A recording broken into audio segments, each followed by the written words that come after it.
is Farah. I am the group leader. My name is Mok Qa Yan. My name is Alastair. I'm Jing Hong. My name is Hui Yii. My name is Pei Xi. In this video, we are going to present about the application example of coordinate geometry. Without further ado, let's get started!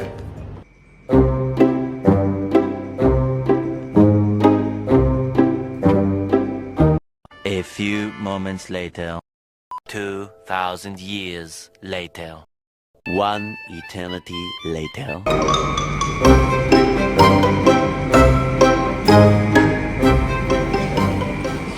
Ever thought chess is just a game of kings and queens? What if I told you behind every move there is a coordinate geometry? Let me show you.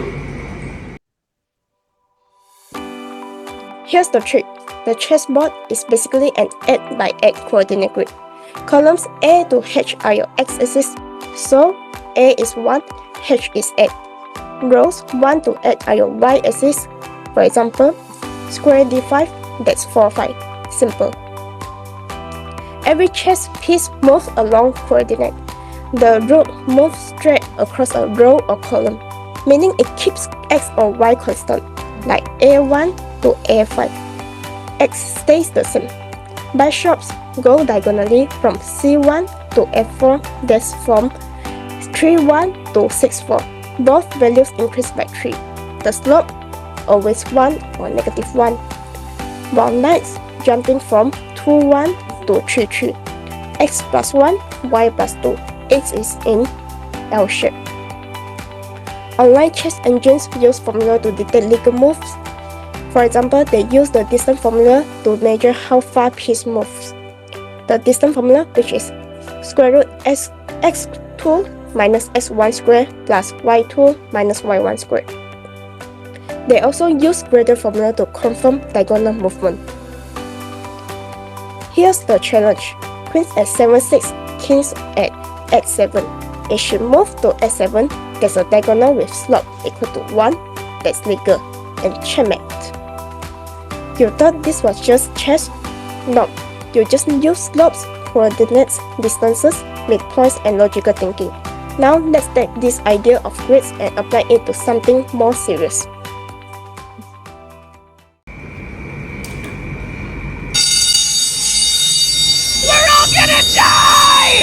What's wrong? I think it's a fire alarm. Imagine you're in a classroom and suddenly fire broke up. What do? Run? Of course! But do you know the fastest way out? It's not random. The safe exit path is carefully planned using coordinate geometry. Let's break it down. Now, we begin with an example of fire exit floor plan. Think of the building as a big grid. The front entrance is 0, 0, and every room has a location using coordinate. For example, exit is at 3, 2, and room A is at 0, 5. It's just like plotting points on a graph. Next, how do we figure out the fastest road from room A to exit? We can use the distance formula. From room A, 0, 5, to exit, 3, 2, that's around 4.24 units. This helps planners choose the safest and shortest escape. Fire alarms and extinguishers aren't placed randomly either. The fire alarm location is at the midpoint of room A to exit. The goal is maximum visibility and access. That's why planners use the midpoint between rooms and exit. By using the midpoint formula, room A and the exit, midpoint is 1.5, 3.5. So, alarm goes right there on the wall. Everyone can hear the fire alarm and reach exit fast. What about those glowing exit signs? Geometry helps position their beams at the right angle so people see them even in smoke. The angle is calculated using this formula. From 0, 0 to 2, 3, the angle is about 56.3 degrees, which aim right at eye level. So, coordinate geometry literally designs exit paths, place alarms, and saves lives. Just now, we've looked at the floor plan, but what happens when we take it to the sky?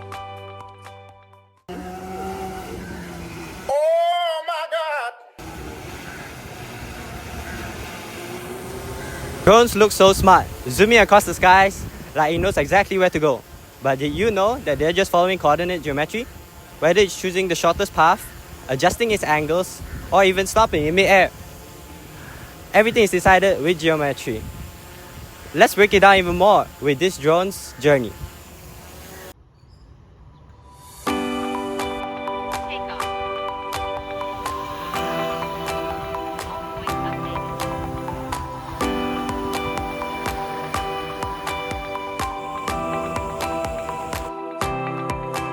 Let's say we want our drone to fly from point A, 2, 3 to point B, 10, 4. These aren't just random points, they're like coordinates on the graph. To figure out how far it needs to travel, we use the distance formula as shown on the screen. By substituting the formulas in, we will get a value of 8.06 units. So, instead of guessing, the drone now knows it needs to fly exactly 8.06 units across this path. No more, no less. That's how it conserves battery while staying on target.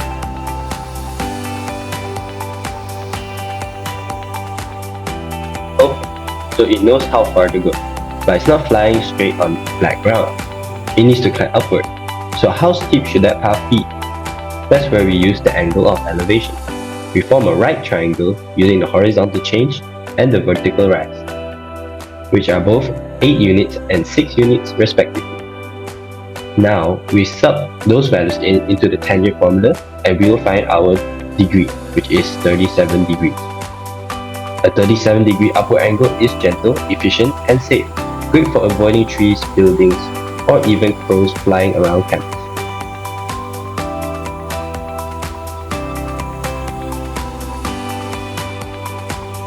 Now imagine the drone needs to stop mid-route to check its GPS, recharge, or let another team take over.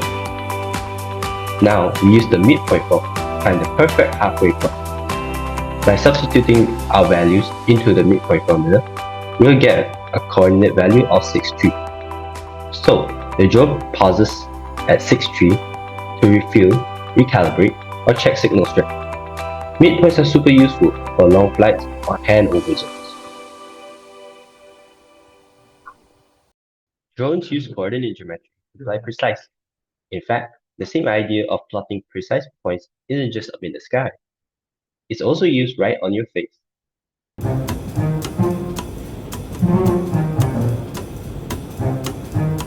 Hey, what's this?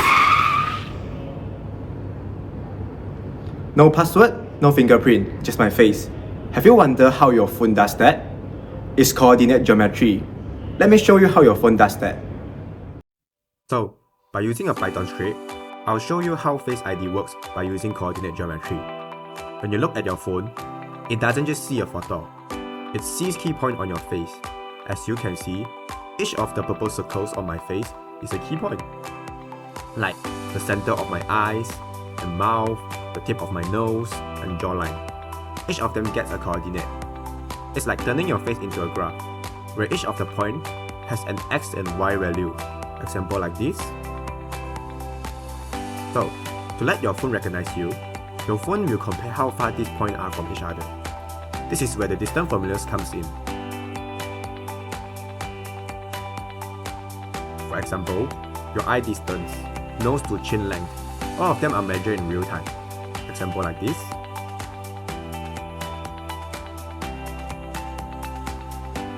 Other than distance, it also compares the angles between each point to check the shape of your face by using this formula.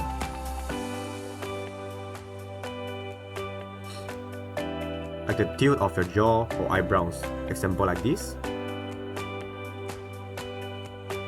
These distance and angles will form a unique face signature, like a fingerprint. It's different for everyone. Every time you look at your phone, it will scan your face, then compare it with a store signature. If the new coordinates match closely enough, it will unlock your phone instantly.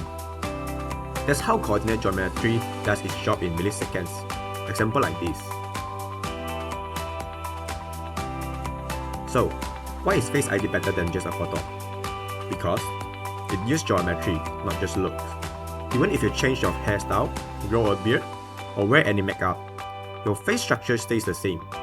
And that's what Face ID tracks. So, the next time your phone unlocks with just a glance, remember, it's coordinate geometry at work. Now, imagine those face map coordinate projected into 3D space.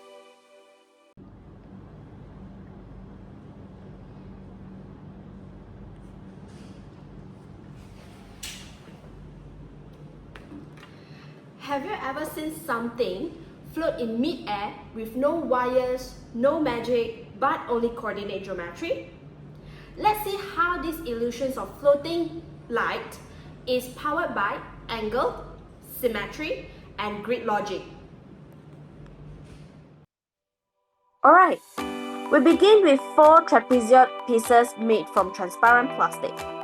Each one is tilted at exactly 45 degrees. Why? Because at 45 degrees, light reflects diagonally. Just like the gradient of line y equals to x and y equals to negative x. This ensures the image reaches your eyes from all sides.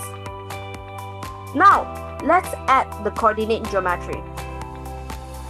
The hologram video plays 4 images positioned around a center point like at 0, 3, negative 3, 0, 0, negative 3, and 3, 0. This perfect symmetry ensures the 3D illusion stays stable when reflected. But how to ensure all 4 objects are placed symmetrically around the center point? We can use this formula to find the angle of the line connecting 2 coordinate points.